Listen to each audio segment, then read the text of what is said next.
Bien, tenemos ya en sala al doctor Carlos Pérez Melgarejo. Él es médico ginecobstetra con estudio de pregrado y posgrado en la Universidad Nacional de San Marcos. Tiene un máster en reproducción humana del Instituto Valenciano de Infertilidad. Es médico asistente del Servicio de Medicina Reproductiva del Instituto Nacional Materno Perinatal. Esta tarde va a hablarnos de adenomiosis e infertilidad y síndrome de ovario poliquístico, el manejo. Doctor Carlos, muy buenas tardes, lo escucho.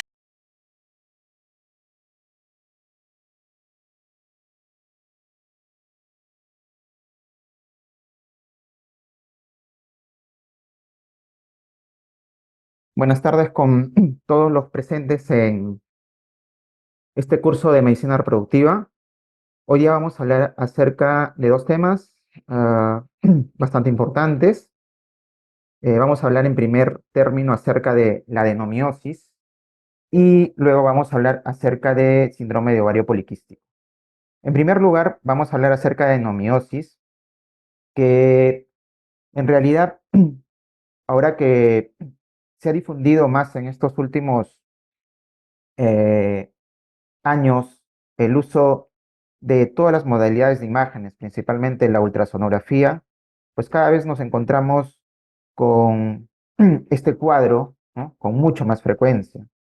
Eh, es un cuadro que característicamente se presenta en mujeres entre la cuarta y quinta década de la vida, es decir, casi en la parte final de la edad reproductiva. Ah, hasta hace muchos años no encontrábamos adenomiosis en nuestras pacientes de infertilidad, pues puesto que las pacientes de infertilidad que teníamos hasta hace algunos años eran pacientes relativamente jóvenes. Y por lo tanto, esta es una enfermedad, por lo general, de mujeres en edad reproductiva avanzada.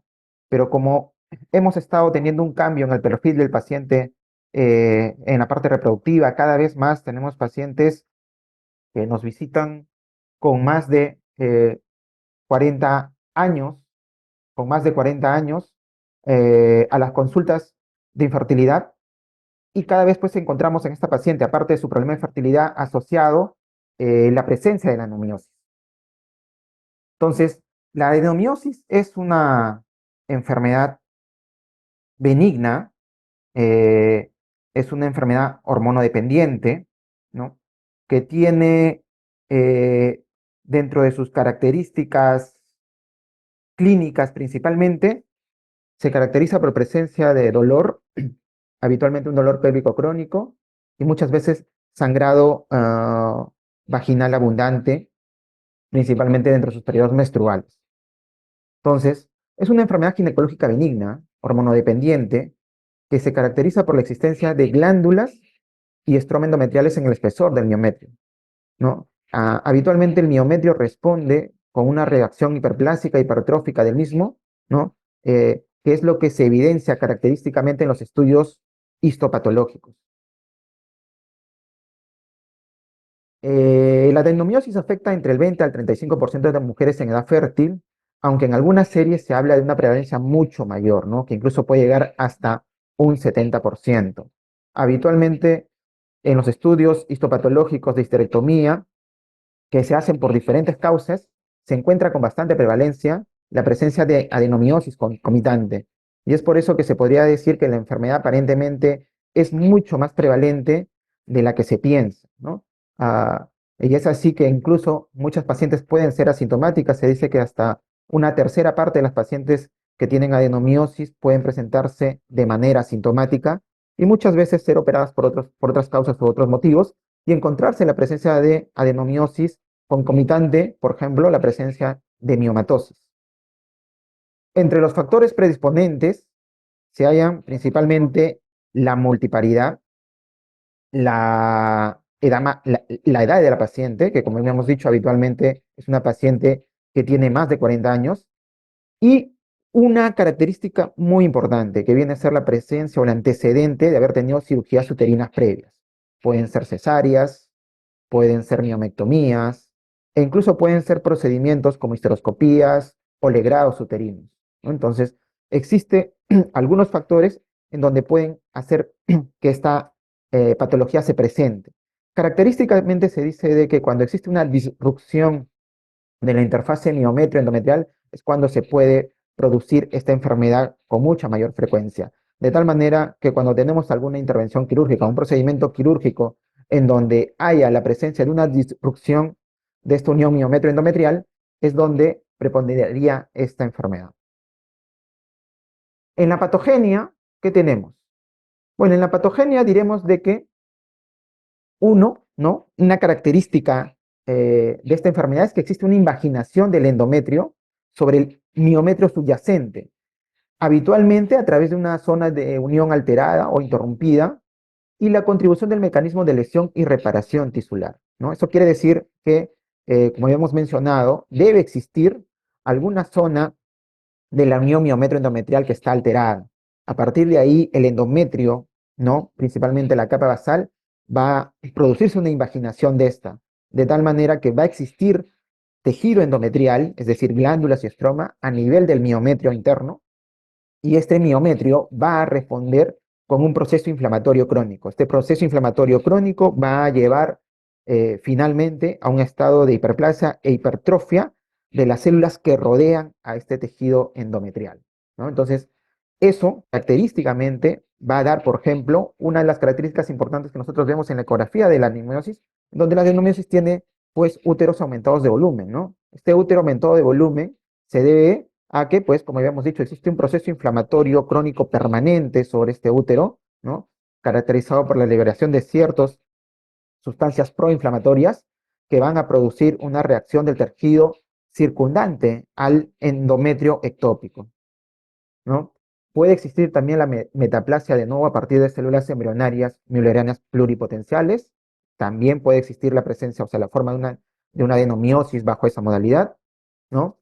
Puede existir una migración y diferenciación de las células endometriales después de una menstruación retrógrada, ¿no? Es decir, la gran mayoría de las mujeres presentan una menstruación retrógrada. Sabemos que esos detritus de la menstruación retrógrada se posan sobre la superficie de diferentes órganos, ¿no? Se pueden posar sobre la superficie externa del útero y estos progresivamente invaginarse hacia el miometrio, ¿no? Eso es lo que se denomina una invasión de afuera hacia adentro, a diferencia de la primera teoría en la que existiría una invasión de adentro hacia la parte más interna del miometrio. Entonces, por ejemplo, acá tenemos algunas imágenes en donde podemos ver, por ejemplo, cómo el endometrio, ¿no? El endometrio se vale de ciertas zonas alteradas de la interfase miometrio-endometrial para invaginarse dentro de la capa miometrial, ¿no? Y una vez que se produce la invasión del miometrio, esto va a resultar en un proceso inflamatorio con liberación de sustancias proinflamatorias que van a llevar a una reacción del miometrio circundante que va a responder con hiperplasia e hipertrofia del tejido miometrial. Esta vendría a ser la teoría mucho más aceptada por todos acerca de cómo se generaría la adenomiosis y por lo tanto da mucho más importancia a que la presencia de alteración en interfase miometrio-endometrial, es decir, todos los procesos que lleven a una disrupción de la interfase miometrio-endometrial, cesáreas, legrados, miometomías, histeroscopías, pueden ser causa, ¿no? Inicial de que a posterior esa paciente pueda tener un cuadro de adenomiosis. Después, acá tenemos la segunda teoría, en donde aparentemente existirían la presencia de células müllerianas totipotenciales que se diferenciarían hacia células endometriales y de manera in situ, de novo, dentro del mismo miometrio, y estos vendrían a conformar los focos de adenomiosis que se ven en el útero, ya sea en la patología, o que incluso podemos verlo en algunas imágenes muy características en ecografías. No, esto es un cambio. Entonces, por ejemplo, existen algunas imágenes ecográficas características de la adenomiosis, habitualmente de cuadros de adenomiosis iniciales, ¿no? Que se conocen como la presencia de líneas subendometriales, brotes subendometriales e islas hiperecogénicas, que vienen a ser la presencia de imágenes hiperecogénicas a nivel basal del endometrio, ¿no? que ingresan, que se ven, que se proyectan sobre el miometrio, ¿no? Se ven en algunos casos como líneas o como conglomerados o brotes, y que en algunos casos, cuando estos ya se separan de la misma línea endometrial, se les denomina islas hiperecogénicas. Esto, por ejemplo, se puede ver con ecografía y sería una señal de que la primera teoría podría ser la causa más importante de por qué es que se da este proceso de invaginación del endometrio por un proceso de disrupción de la interfase miometrio-endometrial. Y después tenemos la tercera teoría, en la que habíamos mencionado que las pacientes que suelen tener menstruación retrógrada, esta menstruación retrógrada se puede posar sobre la superficie externa del útero y a imagen y semejanza de la primera teoría se imagina dentro del miometrio, conformándose también los focos de adenomiosis, ¿no? Sin embargo, diremos de que la primera teoría viene a ser la teoría más preponderante, la más aceptada y que le da mucho más valor al defecto de esta interfaz, ¿no? Después vamos a ver que en la génesis de la adenomiosis, en la fisiopatología de la adenomiosis, un evento muy importante es el incremento del estradiol local, ¿no? El hiperestrogenismo local incrementado es la que va a llevar inicialmente a que se generen todos estos procesos de lesión, reparación y daño del tejido miometrial invadido por el endometrio, ¿no? Vamos a ver de que, por ejemplo, van a existir algunas alteraciones de algunas enzimas, ¿no? Que van a hacer que prepondere la producción de estradiol local. Este estradiol local aumentado va a generar, entre otras cosas, por ejemplo, una disperistalsis a nivel uterino, una proliferación endometrial. Esta disperistalsis o hiperperistalsis a nivel uterino va a llevar a que se produzca un trauma a nivel tisular, ¿no? Cuando se produzca este trauma, alteración a nivel tisular, va a favorecer a que se produzca la invaginación a nivel endometrial. Una vez que se produce la invaginación a nivel endometrial, lo que va a suceder es que se va a producir un mecanismo que se conoce como el mecanismo de invasión-reparación. Este mecanismo de invasión-reparación, que viene a ser la respuesta miometrial a la invasión endometrial, va a liberar varias células proinflamatorias. Estas células proinflamatorias nuevamente van a llevar y van a cerrar el círculo para mayor producción de estradiol dentro de la lesión adenomiótica. Entonces, el hiperestrogenismo es la causa de por qué existe una proliferación permanente de estos focos adenomióticos a nivel uterino. Dentro del diagnóstico, diremos que el diagnóstico definitivo de adenomiosis requiere estudio histológico, ¿no? Sin embargo, diremos, pues, obviamente, de que a pesar que el diagnóstico más certero es el anatomopatológico, la ecografía ha demostrado una buena precisión diagnóstica, casi equiparable a la resonancia magnética, ¿no? Tiene un buen rendimiento diagnóstico que hace que la sensibilidad sea algo más del 80%, con una especificidad del más del 60%.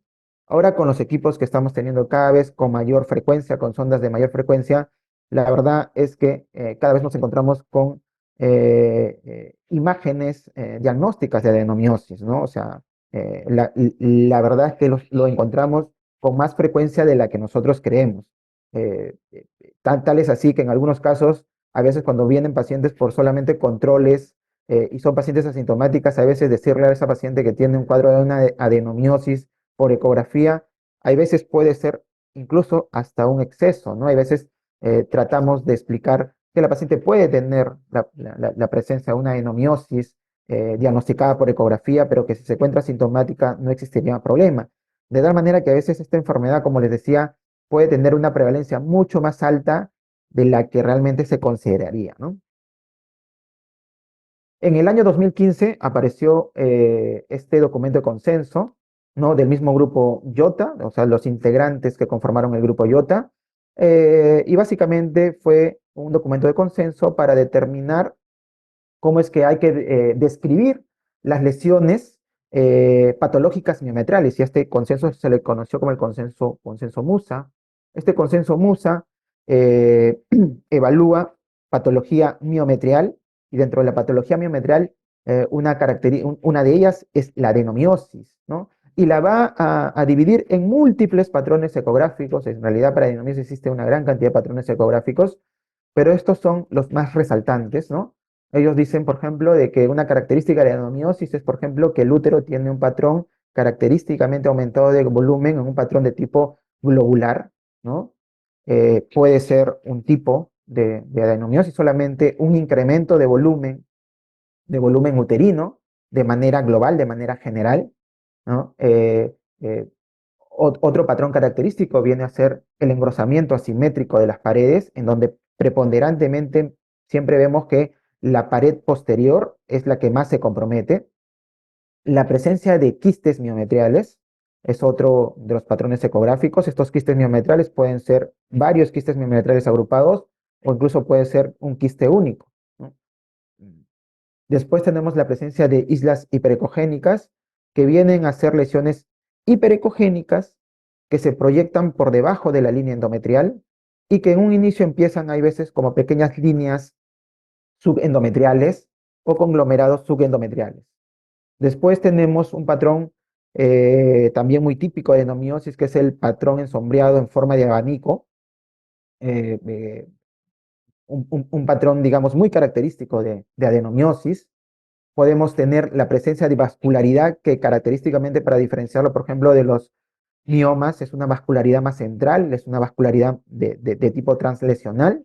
Y luego diferentes patrones de alteraciones de la interfase miometrio-endometrial. Muchas veces la interfase miometrio-endometrial no puede ser evaluada, hay veces incluso en adenomiosis, para determinar incluso un dato tan simple como el grosor endometrial puede ser muy complicado en adenomiosis cuando existe una alteración muy marcada de la interfase miometrio-endometrial. Esta interfase miometrio-endometrial puede ser mejor evaluada en corte coronal, en una ecografía en 3D. Sin embargo, también se puede hacer en 2D, pero diremos que en ecografía de 3D se pueden ver defectos pequeños que a veces en ecografía 2D no podrían ser visualizados. Entonces tenemos, por ejemplo, algunos signos directos de adenomiosis y algunos signos indirectos. Los signos directos de adenomiosis, como ya hemos explicado al inicio, por ejemplo, viene a ser la presencia de líneas o conglomerados o brotes hiperecogénicos que denotan claramente en donde existe como un proceso de invasión del endometrio sobre el miometrio, la presencia de islas ecogénicas que vienen a ser, digamos, el avance en la proyección de las líneas y conglomerados subendometriales. La presencia de quistes también es un signo directo de adenomiosis, ¿no? Estos quistes pueden incluso conformar lo que se llama como el sombreado en abanico, ¿no? Donde existen líneas hiperecogénicas y líneas anecogénicas que se intercalan y quedan característicamente ese sombreado en forma de abanico. Y todas las formas de disrupción de la interfase miometrio-endometrial que pueden ser vistos por ecografía. Esos son los signos directos de adenomiosis, y los signos indirectos son el crecimiento del útero, ¿no? De forma global, de forma general, o el engrosamiento asimétrico de las paredes, ¿no? Que lo que denotan es básicamente ese proceso inflamatorio de reacción a la invasión al tejido endometrial que sufre el miometrio, ¿no? Acá tenemos algunas imágenes de úteros con adenomiosis para que puedan recordar. Por ejemplo, vemos acá, esto es una imagen muy típica de una adenomiosis, en donde nosotros, por ejemplo, podemos ver que existe una asimetría de la pared anterior en relación con la pared posterior, e incluso podemos ver también cómo que se puede ver un sombreado en forma de abanico en esta zona, donde vemos algunas líneas ecogénicas, ¿no? Intercaladas con líneas anecogénicas, ¿no? Que dan un típico patrón ensombreado. La presencia de un quiste a nivel subendometrial, ¿no? Es también un signo de adenomiosis. No basta con que pueda haber la presencia de un solo quiste. Habitualmente estos quistes son mucho más típicos y son más fáciles de determinar cuando están cerca a la línea endometrial. Sin embargo, pueden estar también en el miometrio más profundo, ¿no? Y si es que hay que tener una consideración cuando estas lesiones están a nivel más periférico, porque a veces se pueden confundir con algunas imágenes vasculares, ¿no? Entonces el Doppler, por ejemplo, a veces nos puede ayudar para establecer si es que realmente a nivel periférico es más un quiste o es a lo mejor una imagen vascular, ¿no? Acá tenemos igualmente un patrón de sombreado en forma de abanico característico con asimetría de paredes a nivel de la adenomiosis. presencia de líneas hiperecogénicas que salen del endometrio. Acá tenemos un quiste subendometrial con algunas islas ecogénicas. Y acá vamos viendo, por ejemplo, en un corte coronal, cómo tenemos una interfase miometrio-endometrial en donde vemos que ya existe una alteración, ¿no? Que hay veces, como le decía, por ecografía 2D, cuando es lesiones mínimas, pueden no ser visualizadas, pero en un corte coronal en 3D puede estudiar mucho mejor la unión miometrio-endometrial, ¿no? Entonces, engrosamiento simétrico, quistes miometriales, sombreado en abanico, líneas y brotes ecogénicos, islas hiperecogénicas y zona de unión irregular, ¿no? Entonces, eh, el consenso nos establece de que debe existir un estudio ultrasonográfico sistematizado pues para hacer el diagnóstico de adenomiosis. Uno es primero establecer que existe la presencia de endomiosis o la sospecha de endomiosis en una ecografía, establecer su localización, el tipo de endomiosis que debe tener, si presenta quistes o no, si existe, qué capa uterina está comprometida, si es la más interna o la más externa, la extensión de la lesión y el tamaño de la lesión. Ustedes pueden leer el consenso y después van a ver cómo se hace la evaluación sistematizada de la adenomiosis haciéndose preguntas, ¿no? ¿Existe adenomiosis? Sí, por cualquiera de estos signos. Yo encuentro cualquiera de estos signos y digo, sí, hay una adenomiosis. Ya sé que este útero tiene una adenomiosis, ahora hay que localizarlo, estará en el fondo, estará en la porción posterior, anterior, lateral derecha, lateral izquierda, establecer de qué tipo es, ¿no? Si es una adenomiosis focal, si es una adenomiosis difusa, si se trata de un adenomioma, establecer si es quístico o no es quístico, establecer qué capa está comprometida, si está comprometida más la zona de unión miometrio-endometrial o la zona más externa miometrial.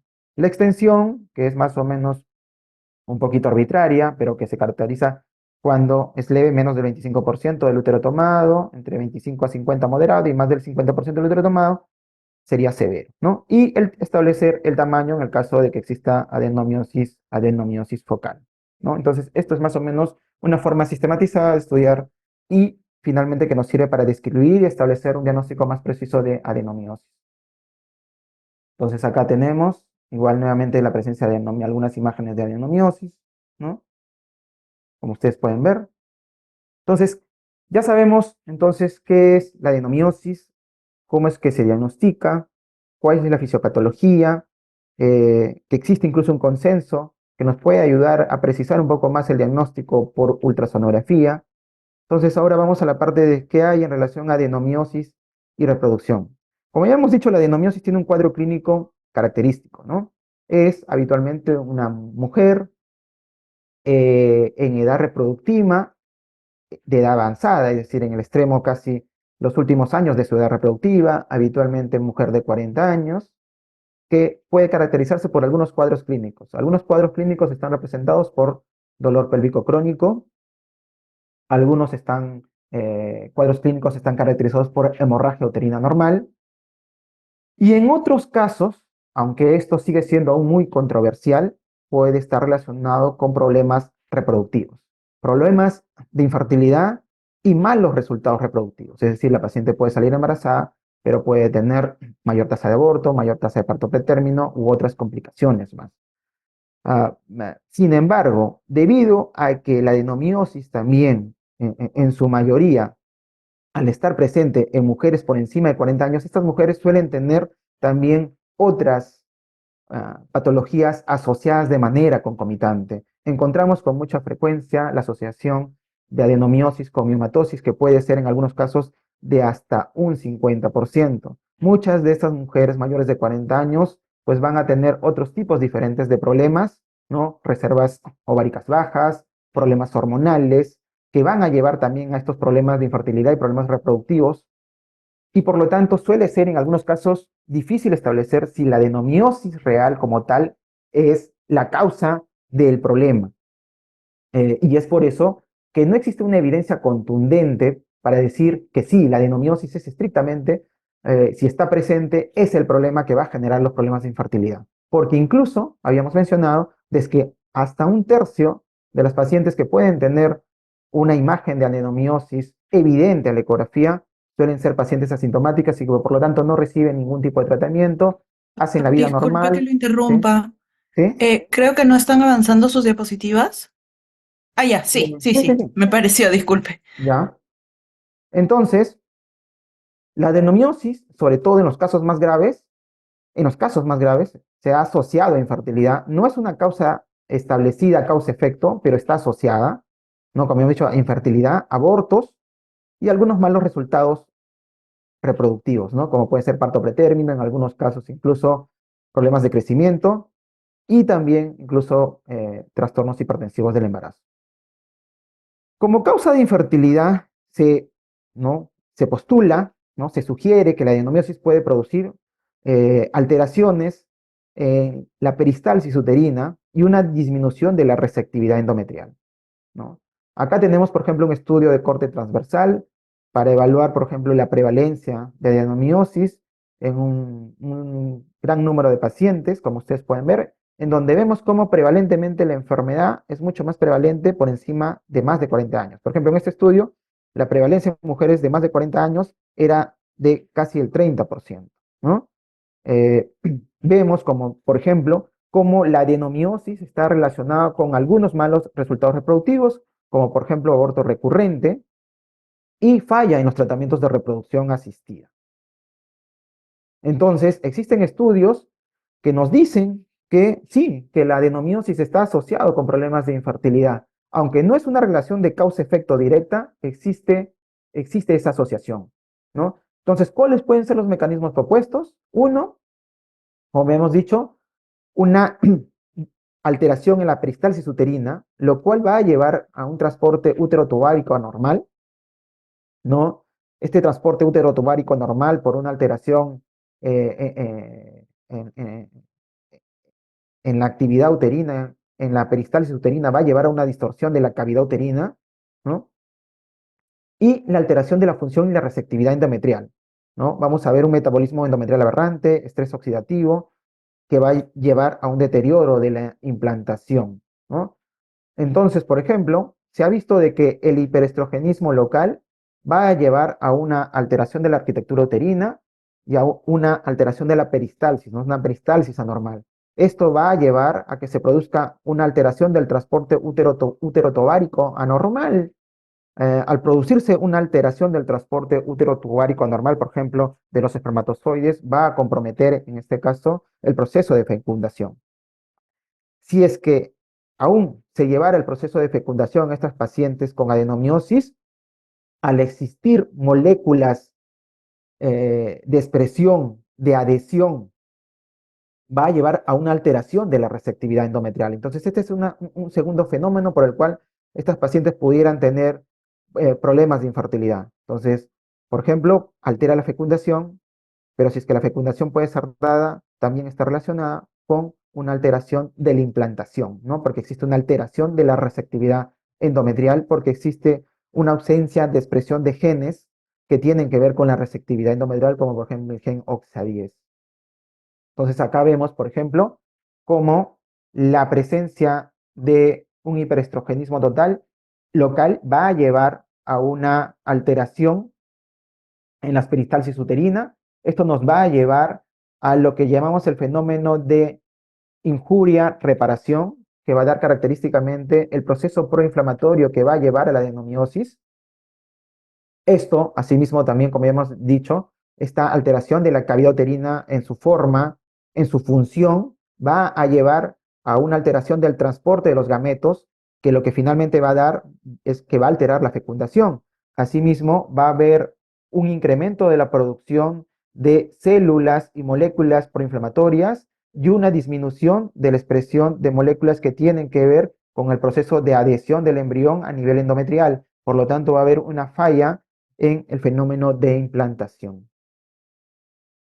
Acá tenemos, por ejemplo, un metaanálisis en donde nosotros vamos a ver, por ejemplo, cómo es que la adenomiosis puede tener una repercusión en pacientes que han tenido un tratamiento de reproducción asistida. Vemos en aquellas pacientes que tienen adenomiosis, la probabilidad de embarazo clínico es peor que en pacientes que no tienen adenomiosis.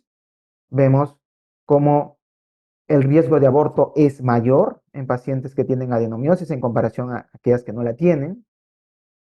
Y No solamente eso, sino vamos a ver una serie de resultados obstétricos que tienen que ver con adenomiosis, ¿no? Entonces acá, por ejemplo, vamos a tener, habíamos mencionado que la tasa de aborto es mayor, la tasa de embarazo clínico es menor, tenemos, por ejemplo, que la tasa de cesáreas es más alta en pacientes con adenomiosis, los trastornos hipertensivos también son mucho más altos en pacientes con adenomiosis, la tasa de nacidos vivos es menor en pacientes con adenomiosis, los partos pretérminos son mayores y los problemas de crecimiento fetal también son mayores en pacientes que tienen adenomiosis, ¿no? Entonces, en la adenomiosis, entonces vamos a ver que, por ejemplo, existe una alteración, como ya hemos dicho, en lo que viene a ser la receptividad uterina. Esta alteración en la receptividad uterina nos va a llevar, entonces, a una disminución en la tasa de implantación, una disminución en la tasa de embarazo clínico y mayores tasas de aborto.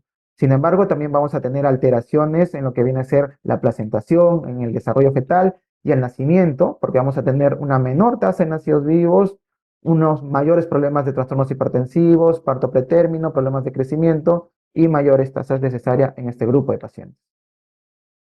Entonces, existe una relación entre lo que viene a ser adenomiosis e infertilidad. La relación causa-efecto directa de adenomiosis muchas veces es difícil de establecer por lo que habíamos dicho, de que muchas veces esta enfermedad se da en pacientes que tienen muchas enfermedades concomitantes, miomatosis, endometriosis en sí, muchos pacientes con adenomiosis tienen concomitantemente una endometriosis que puede ser incluso hasta una asociación de hasta un 70%, ¿no? O son pacientes que por la edad en la cual se presenta el cuadro pueden tener diferentes trastornos o enfermedades sistémicas que pueden hacer que esta paciente tenga malos resultados reproductivos por esos motivos y no estrictamente por adenomiosis, ¿no? Entonces, hay veces es difícil establecerlo, pero en los estudios nos dicen de que en las pacientes que tienen adenomiosis eh, tiene asociación con problemas de fertilidad y malos resultados reproductivos. En el tratamiento, ¿qué es lo que clásicamente manejamos? Las pacientes con adenomiosis clásicamente las vamos a manejar de manera conservadora. La cirugía radical, que en este caso clásicamente sería la histerectomía, solamente está determinado para determinado grupo de pacientes en los cuales ya han cumplido los deseos genésicos totales y pues hay veces cuando el cuadro clínico no remite con el manejo farmacológico inicial, pues esos pacientes pasan a histerectomía. O sea, muchos pacientes con adenomiosis terminan en histerectomía. Sin embargo, diremos que como nos encontramos muchas veces con pacientes de más de 40 años que tienen con problemas de adenomiosis, pero que también son muchas pacientes que han pospuesto el deseo de ser madres, entonces muchas de ellas no conciben el hecho de tener un tratamiento como una histerectomía para el problema de su adenomiosis. Es ahí en donde nosotros entonces tenemos que manejar principalmente diferentes tratamientos médicos conservadores, pues para tratar de evitar de que esta paciente pueda llegar a una histerectomía. Entonces tenemos algunos manejos farmacológicos, que es lo que primero hacemos, el manejo médico no quirúrgico, y tenemos el manejo quirúrgico, ¿no? Dentro del manejo farmacológico, clásicamente vamos a tener, por ejemplo, el manejo de moléculas antiinflamatorias, como determinados AINES, cuando preponderantemente el cuadro está asociado a dolor pélvico crónico, el uso de contraceptivos orales, ¿no? Como habíamos dicho, un fenómeno preponderante en la adenomiosis viene a ser el estado de hiperestrogenismo, ¿no? Y por lo tanto bloquear el eje es una opción para que esta paciente no bloquear ese estado de hiperestronismo, ¿no? Y lo hacemos principalmente con algunas moléculas como los agonistas de la GnRH, ¿no? Los agonistas de la GnRH clásicamente es una de las moléculas que nosotros utilizamos ah, para este tipo de pacientes, que habitualmente es un tratamiento que utilizamos casi como una de nuestras últimas armas hasta antes de pasar a alguna cirugía radical como la histerectomía. Entonces tenemos algunos tratamientos farmacológicos que vendrían a ser antiinflamatorios, AINES, uso de anticonceptivos orales combinados, progestinas, algunas progestinas como por ejemplo el Dienogest, y los análogos de la GnRH que tienen un muy buen resultado para el manejo del dolor, para el manejo del sangrado en este tipo de pacientes, pero que sí, es cierto, tienen algunas reacciones secundarias, dentro de estos, algunas reacciones dadas por el estado menopáusico químico que generan estas moléculas, que a veces pueden ser difíciles de tolerar por el paciente, además que es un tratamiento que no lo podemos prolongar por mucho tiempo, Entonces, aunque es un muy buen medicamento, tenemos el problema de que no es un medicamento que lo podamos usar por mucho tiempo, de tal manera que hay veces el tratamiento pues es de corto plazo.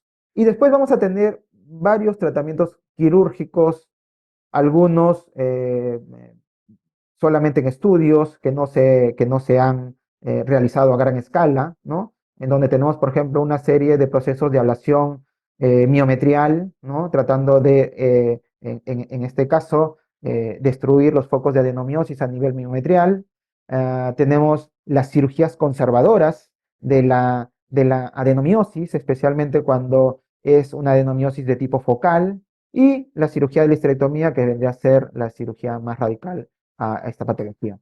Cada una de ellas tiene diferentes beneficios, ¿no? Que están ahí. Diremos que el estado principal que quieren generar estos medicamentos es romper con ese proceso de hiperestrogenismo local que va a llevar a la liberación de células proinflamatorias, en donde para considerar como un tratamiento muy adecuado para ese tipo de objetivo, viene a ser los análogos de la GnRH, ¿no? Los análogos de la GnRH, como ustedes saben, van a bloquear la producción de gonadotropinas, ¿no? Por un bloqueo de los receptores de GnRH a nivel hipofisiario, ¿no?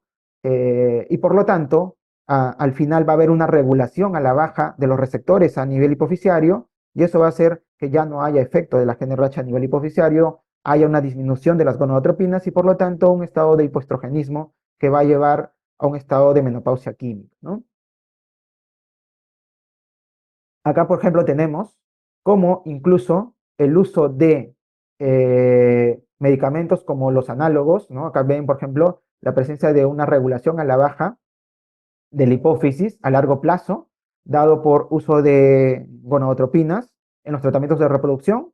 Se ve claramente que puede mejorar las tasas de implantación, la tasa de embarazo clínico y la tasa de embarazo en curso en los pacientes que utilizaron el uso de análogos de la GnRH más el tratamiento hormonal, a las que solamente utilizaron el tratamiento hormonal para la preparación endometrial. Vemos cómo la tasa de implantación, la tasa de embarazo clínico y la tasa de embarazo en curso se incrementa en algunos casos casi al doble de si solo damos el tratamiento hormonal para la preparación endometrial.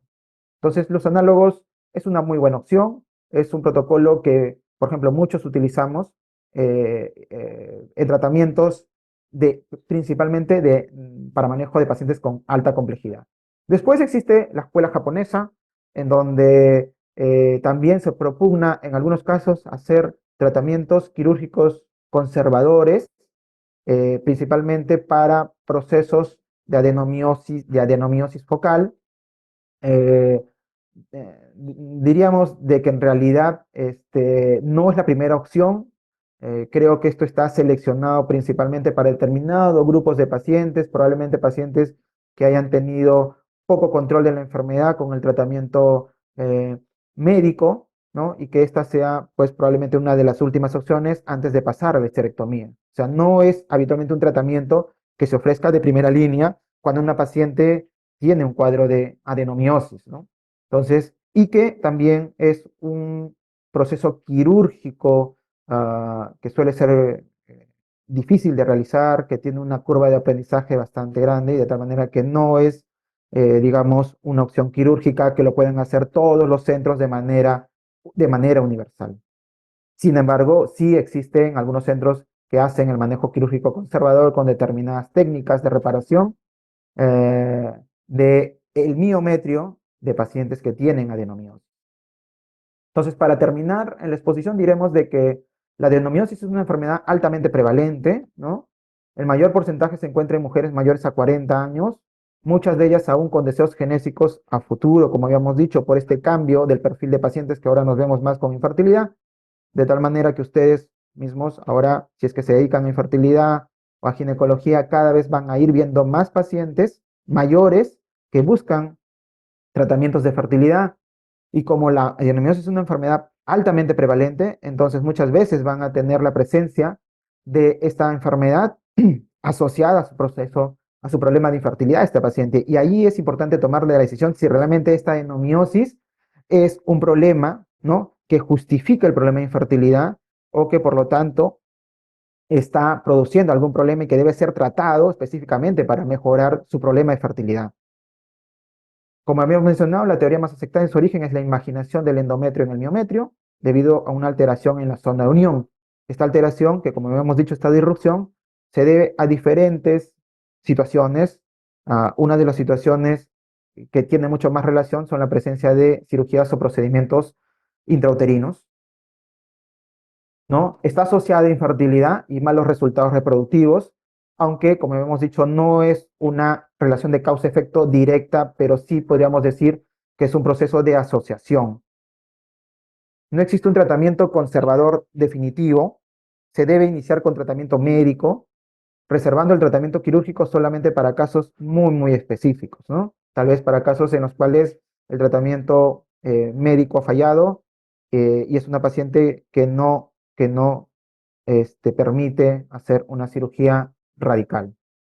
En pacientes sintomáticas sin deseos reproductivos, bueno, sí, hay diferentes métodos médicos que se pueden utilizar. El Dinogest, el DIU de levonorgestrel son una buena opción antes de la histerectomía. El DIU de levonorgestrel, ¿no?, que libera el levonorgestrel, este tipo de progestágeno, tiene un muy buen efecto, calma bien el dolor y también calma bastante los problemas de hemorragia en este grupo de pacientes. De tal manera que, por ejemplo, es un buen método en pacientes, por ejemplo, que no desean realizarse la histerectomía y que tampoco su objetivo es pues, la parte reproductiva, ¿no?